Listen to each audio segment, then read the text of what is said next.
warahmatullahi wabarakatuh. Waalaikumsalam warahmatullahi wabarakatuh. Ibu, di sini saya boleh minta waktunya sebentar? Boleh. Ibu Yas Setiasi. Elisa Irunisa. Saya mengajar di SD Negeri 2 Kecomberan. Ya, saya Bakri Abdullah.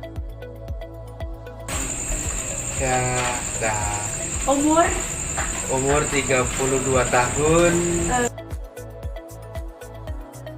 Ya, walaupun tidak secara langsung, tapi memang kalau untuk kemerdekaan Indonesia, tahu kan kemerdekaan Indonesia pada tanggal 17 Agustus 1945.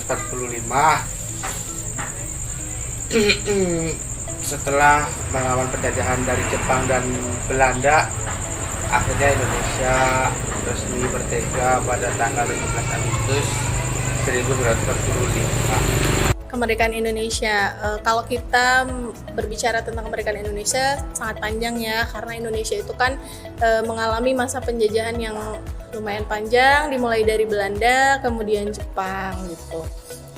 Titik baliknya sebetulnya ketika akhir Perang Dunia Kedua, di mana Hiroshima dan Nagasaki dibom oleh Amerika, kemudian menyebabkan mereka itu menyerah tanpa syarat. Ketika itu terjadi, akhirnya ada kekosongan kekuasaan di Indonesia, dan hal ini yang membuat para pejuang di negeri kita untuk mengambil kesempatan gitu ya, untuk merdeka gitu. Nah, setelah adanya kekosongan ini, golongan muda menculik Insinyur Soekarno dan Muhammad Hatta ya ke Rengas Dengklok. Kita mengenal ini dengan kejadian Rengas Dengklok gitu. Di mana penculikan ini sebetulnya untuk meyakinkan golongan tua Insinyur Soekarno dan Muhammad Hatta untuk segera mendeklarasikan kemerdekaan Indonesia. Setelah hal ini, Soekarno dan Hatta kemudian kembali ke Jakarta dan mulai merumuskan teks proklamasi kemerdekaan Indonesia, dan akhirnya diketik oleh Sayuti Meli.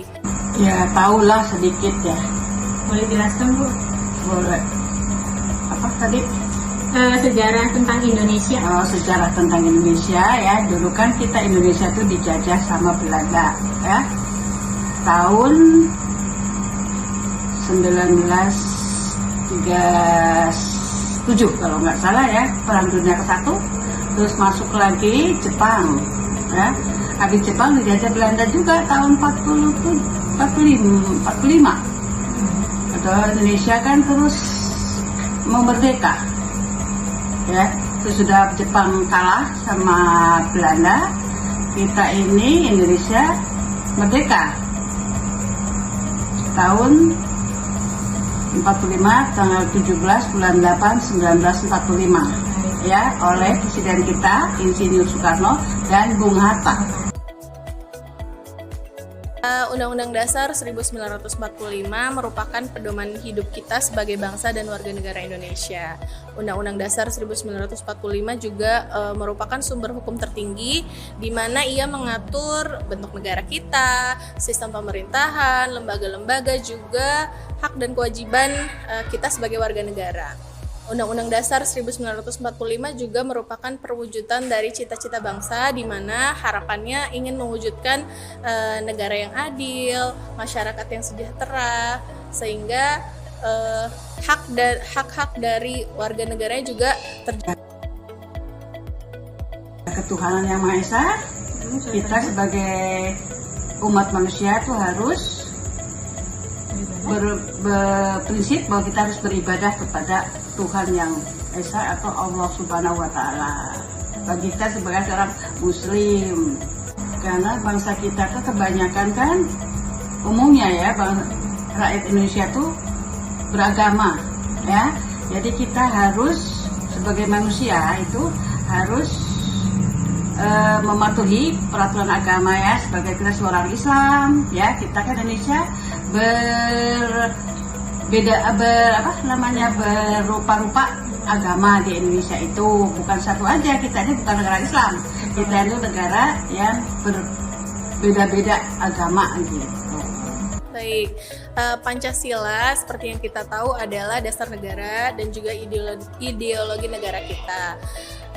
Jadi untuk apa-apa yang kita lakukan dalam kehidupan harusnya didasari dari Pancasila tersebut. Nah, pengamalan sila-sila yang biasa kami lakukan di sekolah adalah contohnya ya, untuk sila ke-1 ketuhanan yang Maha Esa, kami berusaha membiasakan anak-anak untuk mengingat Tuhannya. Salah satunya adalah dengan cara rutin mengerjakan pembiasaan sholat duha bersama. Jadi pagi-pagi itu biasa kita sholat duha di lapangan. Kemudian untuk sila kedua, kemanusiaan yang adil dan beradab, semua guru di sini termasuk kepala sekolah juga tidak membeda-bedakan siswa manapun, semua adil dalam pelayanannya, pembelajarannya, semuanya sama, diberikan kasih sayang yang sama juga. Kemudian Persatuan Indonesia untuk sila ketiga, dalam kegiatan pembelajaran kami biasakan anak-anak untuk saling menghargai dan tidak mudah mengejek teman-teman yang lainnya gitu, agar kompak gitu ya, dalam satu kelas mereka bersatu dan kompak. Kemudian untuk sila keempat, anak-anak juga diajarkan untuk bisa saling menyampaikan dan menerima pendapat dari temannya gitu, menghargai apa yang disampaikan orang lain dan belajar untuk menerima keputusan dari hasil musyawarah yang sudah dilakukan gitu dalam pembelajaran. Dan yang terakhir, keadilan sosial bagi seluruh rakyat Indonesia. Untuk semua kegiatan di sekolah, pelayanan di sekolah, anak-anak mendapatkan hak yang sama. Anak-anak juga diajarkan untuk adil dan baik, juga menghargai teman-temannya, sehingga lingkungan sekolah itu tercipta dengan lingkungan yang Mengetahui untuk Undang-Undang Dasar 1945 dan Pancasila itu mengetahui. Nah, untuk Pancasila kan memang ada 5 sila ya, kan itu kan penuh dengan makna semua. Sila yang pertama kan memang ketuhanan yang Maha Esa, dan itu jelas harus semua taat beragama. Sila yang kedua, kemanusiaan yang adil dan beradab. Semua manusia itu derajatnya sama di mata Allah dan harus adil dan harus beradab. Dan yang ketiga, persatuan Indonesia. Semua masyarakat Indonesia harus bersatu, yaitu antara beda agama, ras, suku itu harus tetap bersatu atas nama Indonesia. Dan yang keempat, kerakyatan yang dipimpin oleh hikmat kebijaksanaan dalam permusyawaratan perwakilan. Nah, itu juga jelas maknanya sangat dalam sekali. Oke, yang kelima, keadilan sosial bagi seluruh rakyat Indonesia.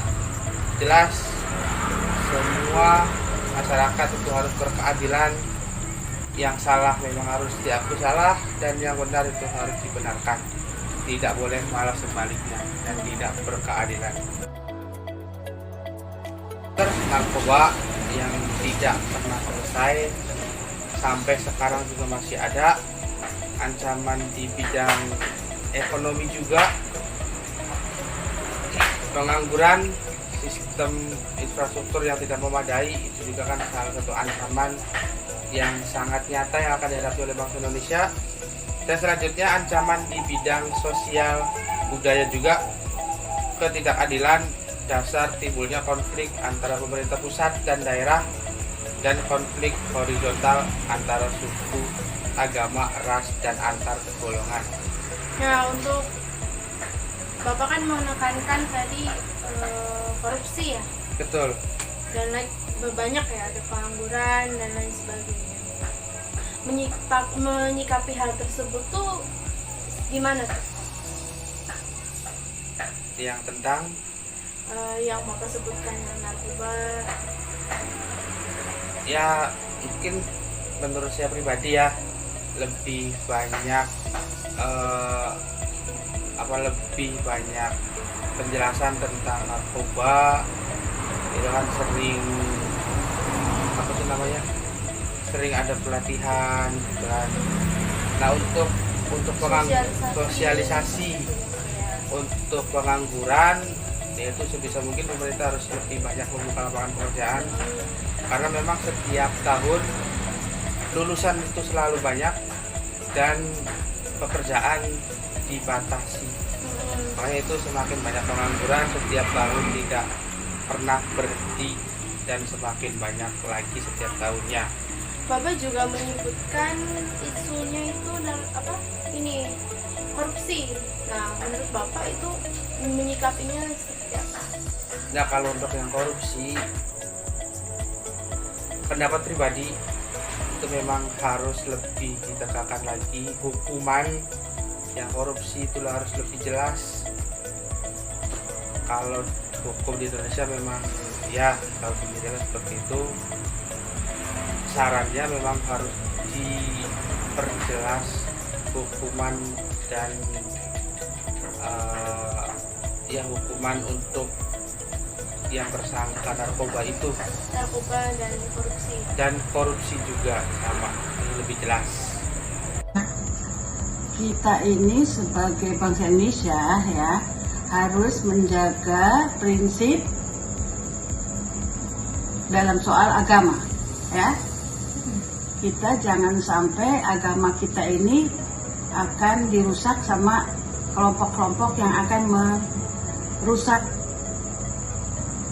agama kita gitu. Betul nggak? Kemudian apa lagi? Terus prinsip kita juga nggak mau dijajah kepada ajaran-ajaran dari luar seperti anak-anak muda ya. Itu kita punya prinsip jangan sampai anak-anak muda itu terpengaruh dengan budaya-budaya barat. Baik, sebagai seorang guru SD mungkin saya akan berfokus pada pendidikan, kemudian pencegahan dini dan penanaman karakter untuk anak-anak didik saya. Walaupun sebetulnya untuk usia kelas 3 SD ini kan belum semuanya memiliki akun media sosial ya, tapi mungkin sepertinya memang mereka sudah mulai terpapar mungkin dari orang tuanya, dari saudaranya, atau dari keluarganya yang lain gitu, atau teman-temannya juga. Maka saya akan berfokus untuk menjadi tameng awal untuk anak-anak saya.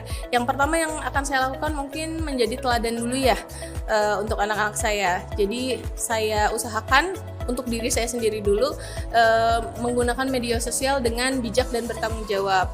Kemudian saya melatih anak-anak mengajarkan ke mereka gitu bahwa di luar sana itu banyak sekali berita-berita yang bohong, berita-berita yang hoax. Jadi penting bagi mereka untuk mengetahui sumber informasi tersebut tuh dari mana gitu, benar atau tidak. Jangan kemudian menelan berita yang mereka baca atau mereka dengar atau mereka lihat secara mentah-mentah.